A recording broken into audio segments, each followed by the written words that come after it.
업무의 피로감이라든지 또 내지는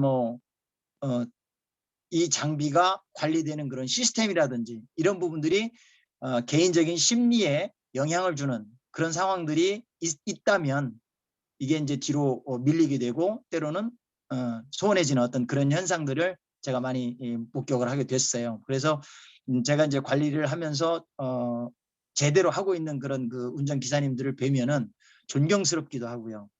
또는 내지는 직접 사장님이 직접 운전하시는 경우 있어요. 차주가 운전한다고 그러죠. 지입으로 들어가서. 그런 분들은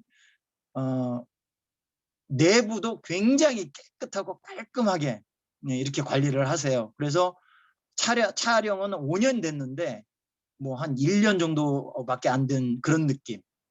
그런 차들을 보게 되거든요. 이렇게 장비에 대해서 관리를 잘 하시는 분들은 또 역시 안전장치나 또 운전하는 운용하는 그런 부분들이 있어 상당히 정숙하고 안전하게 합니다. 그래서 이러한 부분들이 확인이 됐을 때 제가 결과서를 제출하면서 이제 그 안전 관리자한테 이런 부분을 이제 첨언을 하게 되죠. 이 차량을 운전하는 운전자는 사장님이고 직접 본인이 차주입니다. 그래서 관리를 잘 하시는 것 같으니까 이 결과서에 피드백 나오는 걸 보시고 또 궁금한 사항 있으면 저에게 또 연락을 주시면 제가 성실히 답변을 해드리겠습니다. 이러한 형태로 저는 진행을 하고 있습니다.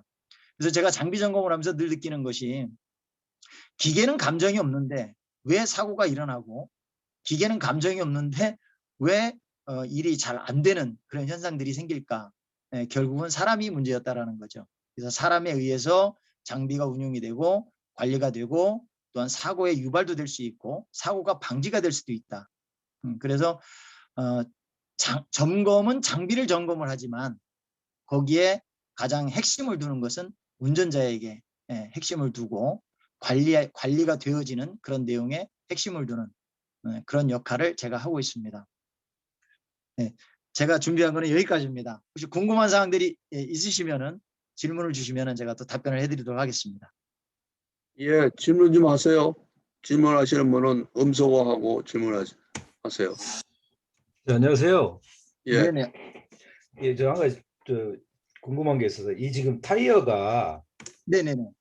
우리가 일반적으로 보면 일반 자동차는 그 노주부를 많이 쓰잖아요. 네네네네. 근데 화물차는 주부 있는 타입을 쓰는데 네네네. 얘는 어떤 타입으로 쓰죠? 튜브레스 타입을 주로 써요. 아, 내부에 있는 튜브 타입이요? 아, 네네네. 튜브레스? 튜브레스니까 튜브가 없는 타입이 네. 또 있기도 하고요. 네. 튜브가 들어있는 타입도 있고요. 아, 그 두 개의 장점과 단점은 어떤 게 있을까요? 네, 장단점이 이제 어떻게 있냐면요. 튜브 타입 같은 경우에는 찔리게 되면 확 주저앉습니다. 네. 그 튜브가 터지게 되면 네네. 바로 주저앉아 버려요. 근데 튜브레스 타입은 찔리게 되면 그 찔린 부분이 빠지기 전까지는 확 주저앉거나 그러진 않아요. 서서히 빠지지 바람이. 근데 우리가 대부분 보면 네네. 큰 무게 중심, 그 무게 있는 화물차나 이런 것들은 대부분 다 튜브 타입을 쓰잖아요. 네네. 그래서 저는 이게 무게가 나가서 저는 대부분 튜브 타입인 줄 알았거든요. 근데 이렇게 음, 보니까 그런 튜브 타입이 아닌 것 같아서 여쭤본 거고요. 네네. 네. 그리고 이 계기판을 제가 이렇게 보니까 예. 이게 자동으로 변환인가요? 후방 카메라하고 계기판이? 요거는 이제 버튼을 누르게 되면요. 아, 수동으로? 아래쪽에 버튼을 누르게 되면 계기판으로 네. 되고요. 또 네. 버튼을 누르게 되면 또 후방 카메라가 보이게 되고 음. 이렇게 됩니다. 그래 대부분 이 포크레인이 작업상 이렇게 보면 네네. 저희가 이 사고 사례들을 이렇게 보면 예예. 그 포크레인 자체의 어떤 고장에 의한 사고보다 네네. 그 작업을 하면서 특히 그 경사로에서 작업을 하면서 사고가 많다고 제가 보면은 많이 나오거든요. 네네. 그래서 혹시 이 경사로에서 작업을 하면 했을 네네. 때 이 경사로 예를 들면 작업자는 제가 볼 때는 경사로가 내가 작업할 때 얼마인지를 모를 수도 있잖아요. 그렇죠. 그래서 이 경사로를 표시해 주는 그 내부에 혹시 그런 것들이 있나요? 경사로 표시 장치는 없고요. 네. 그거는 온전히 운전자의 감각에 의해서 지금 되고 있습니다. 아, 그래요? 이게 왜 그러냐면 네. 하체 경사도가 뭐 30도 경사를 갖고 있다 하나 네. 선회를 하기 때문에 네. 선회를 하기 때문에 무게 중심이 어디로 쏠리냐거든요. 그리고 버켓으로 눌러 가지고 경사를 이탈하기도 하고 경사 진대를 갖다가 굴착기가 올라가기 위해서 이 붐을 이용을 해가지고 누르면서 밟고 올라서기도 하거든요. 그래서 이건 운전자의 스킬에 달려 있습니다. 그래도 이제 그 올라갈 때나 이런 작업까지 하는 그 운전상에서는 그런 그 장치가 동작을 안 하다가 실제로 작업을 하기 위해서 포크레인이 확 돌거나 이런 때 그런 때만 작업할 수 있는 어떤 프로그램적으로 하면 그런 사고를 좀 미연에 예방하지 않을 수 있을까 해서 한번 말씀드린 겁니다. 좋으신 생각인데 매니팩처에서 제조사에서 네. 그런 부분들을 쉽게 적용하기가 어렵지 않겠나 이런 생각도 듭니다. 왜냐면 저희가 탱크도 보면 앞에 포신을 그 하기 위해서 그게 대부분 자이로를 이용을 하거든요. 네네네. 그러니까 몸이 들어가도 포신을 그대로 유지하고 있는 그런 상태잖아요. 예, 맞습니다.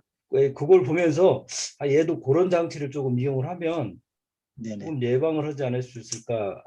그게 이제 궁금해서 한 말씀드렸습니다. 아주 좋으신 생각 같습니다. 뭐 다른 또 코멘트라든가 질문이 있으면 좀 해주시죠. 아무 내용이든 상관없습니다. 말씀 어떤 내용이든지 주십시오. 제가 아는 한 다 말씀드릴게요. 함승균 씨가 말씀하실 것 같으네. 저 말입니까? 안녕하십니까? 말씀하시죠. 네. 좀 늦게 들어와서 제가 뭐 지게차 굴삭기라든지 이런 중장비들이 대부분 보면은 이동할 때 보면은 이제 그 왜 2.5톤이라든지 5톤 그런 차에다가 실어 다니잖아요. 예, 무한궤도 타입 그렇습니다. 무한궤도 타입이요. 그럼 네네. 이렇게 바퀴 타입은 그냥 도로를 주행하는 건가요, 무조건? 네, 바퀴 타입은 도로를 주행하기 때문에 등화 장치가 일반 도로교통법의 기준에 따라가야 되고요. 네. 무한궤도 타입 같은 경우에는 등화 장치가 휠 타입하고는 다릅니다. 등화 장치가 뒷부분에 등화 장치가 없어요. 법적으로 그러면 무조건 무한궤도는 차에다 실어서 예, 뭐 그렇습니다. 그렇게 이동하게 돼 있다는 말씀이신 거잖아요. 예, 그렇습니다. 그럼 그 뭐 몇 톤 뭐 1톤 이게 굴삭기도 보면은 뭐 1톤짜리도 있고 좀 이렇게 갈수록 이 규모가 큰 게 이렇게 종류가 있는데 잠시만요. 제가 지금 요거 사진을 보니까 지금 그 사진에 있는 건 얘는 몇 톤짜리인가 이게? 지금 그 사진에 자료에 있는 거 있지 않습니까? 요게 제 기억으로 요게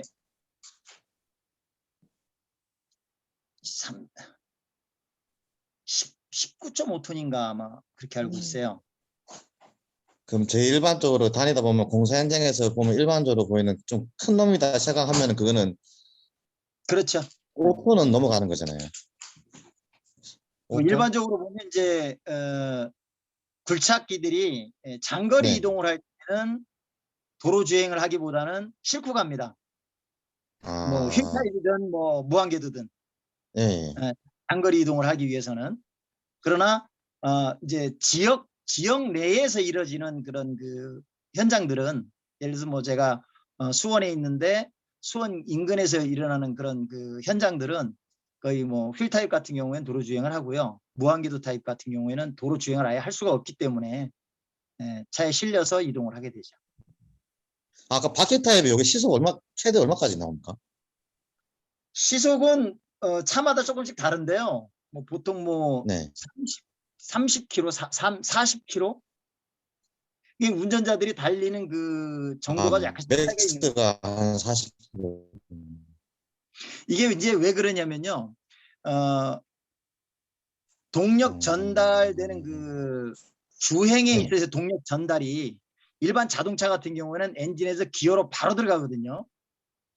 네. 이제 미션을 통해 갖고 들어가는데 얘 같은 경우는 유압 모터를 통해